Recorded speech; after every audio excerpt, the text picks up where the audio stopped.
So I'd like to welcome everyone back to So-Called Experts. Here to join me once again is my so-called expert, Mr. Duarte over here. Today we're talking, there's so much movement going on in the NFL right now. A lot of movement. It's free agency. I mean, we got players leaving left and right. We have every team making moves. If you ain't on the move, I mean, you got to do something.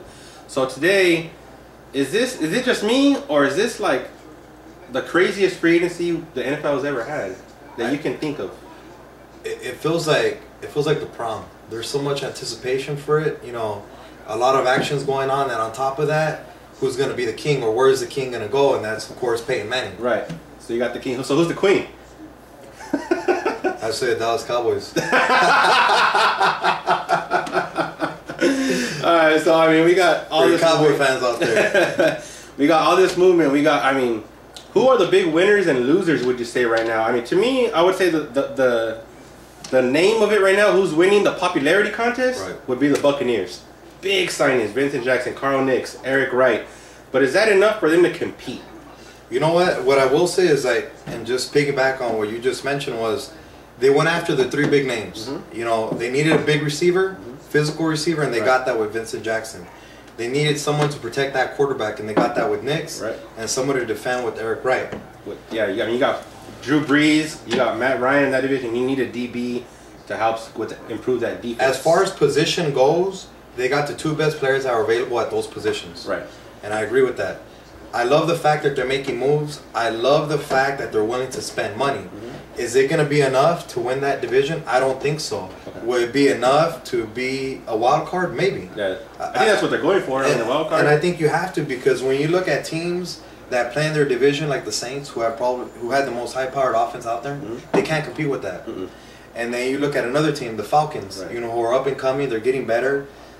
I don't see them competing with that as well.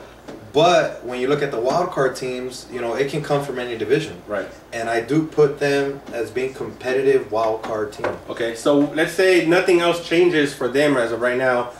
What do you see them as, like, their record next year? You see like a 10-6, like a wild card competing team in that range? I see them where they were 2 years ago. 10-6? I see a 10-6 team. But like I said before, is all my credit to the Tampa Bay staff, their administration, because they're being aggressive, and I just can't wait to see what they're going to acquire during the draft. You know, that's going to be interesting as well. That's a big one. So who else would you say, is another winner? I mean, I'm pretty sure you got one on the top of your head. Who do you think is a winner in the free agency market right now? I think when I look at it overall, I mean, I look at the teams that are improving their chances of getting to the Super Bowl.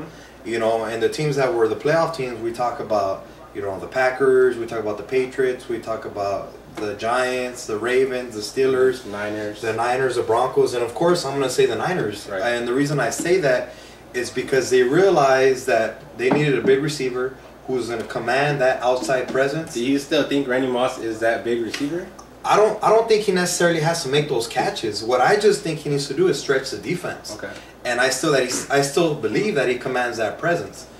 And I feel the Niners recognize that, and not only that, but he was inexpensive. Yeah. You know, he's costing $2.5 million. There's really no risk. No guaranteed. Yeah. So it's all reward for the Niners. Right.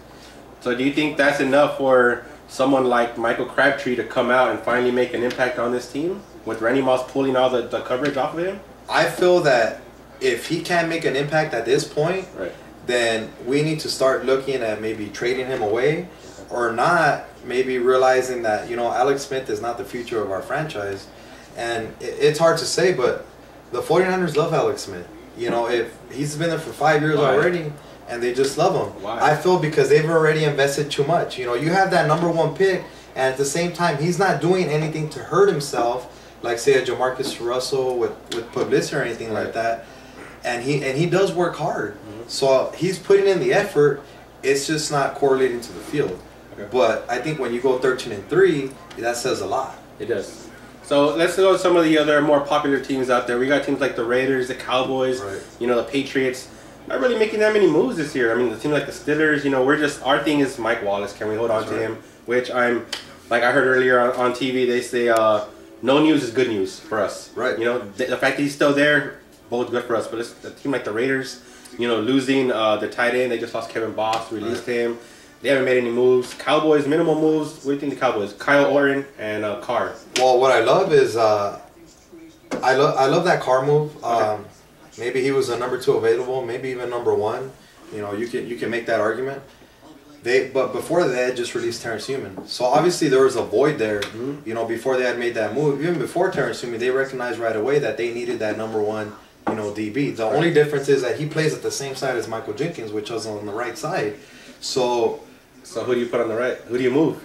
I mean, I would probably say move Jenkins because Carr is more athletically gifted. I mean, I'm sorry. Let me retract. No, I say you move Carr because he's more athletically gifted, and you leave the guy who's less physical, and you leave him where he's comfortable. So, in what week do you think there is quarterback controversy in Dallas? With Kyle Orton now coming in, I mean, you don't just go out and sign a proven winner to sit on the bench, do you? I mean, there's something there. I got a catchphrase for you. It happens day 1, and Romo no mo. he might be gone. And, you know, the thing is that he's a top 5 quarterback statistically speaking. He's a top 5 quarterback, but it's not all about numbers. Look at Dan Marino. It's about championships. That's what people care about. That's what Jerry Jones cares about. Jerry Jones doesn't care that for the last 10 years he had the best statistical quarterback. You're not bringing in a championship winner in Kyle Orton. He hasn't done it either. You're not, but I love to mix things up. I mean, if it doesn't hurt to try. So do you think he actually has a chance, or do you think it's the Cowboys giving Romo a nice little kick in the butt, saying, hey, you got to step your game up because we got this guy right here on the bench? What I'm saying is, who signs a backup quarterback for 3 years? You could pick up backups every single year. They gave Kyle Orton a 3-year deal. What does that mean? Who knows? But hey, I love the fact that they're mixing things up. Cowboy fans, call your quarterback, hit him up on Twitter, tell him to step his game up. Biggest, like you said earlier, the king of the dance, Peyton Manning. I mean, earlier on it was Arizona and Miami.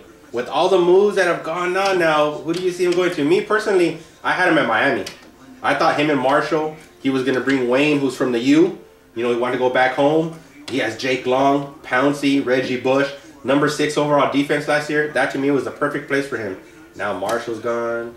Where do you see him landing? I thought, and I'm like you, I thought he was going to go to the Dolphins. And the reason being is because he had that number 1 big wide receiver you could throw to up top. You know, he had Reggie Bush there that was a versatile player that can make plays. And on top of that, he had a house in Miami already. So I figured all the pieces were there, and you know, and it was a no-brainer for him.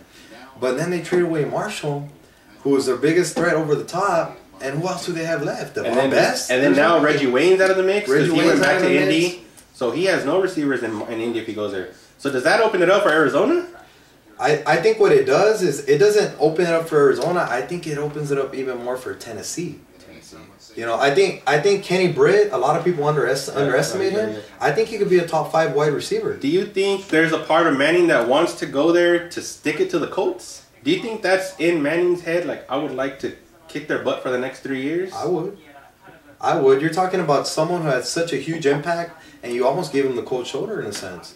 You know, I thought they treated him with respect and letting him go. I mean, they didn't just boot him. You know, he had a press conference. I think Irsay did it the right way when they let him go.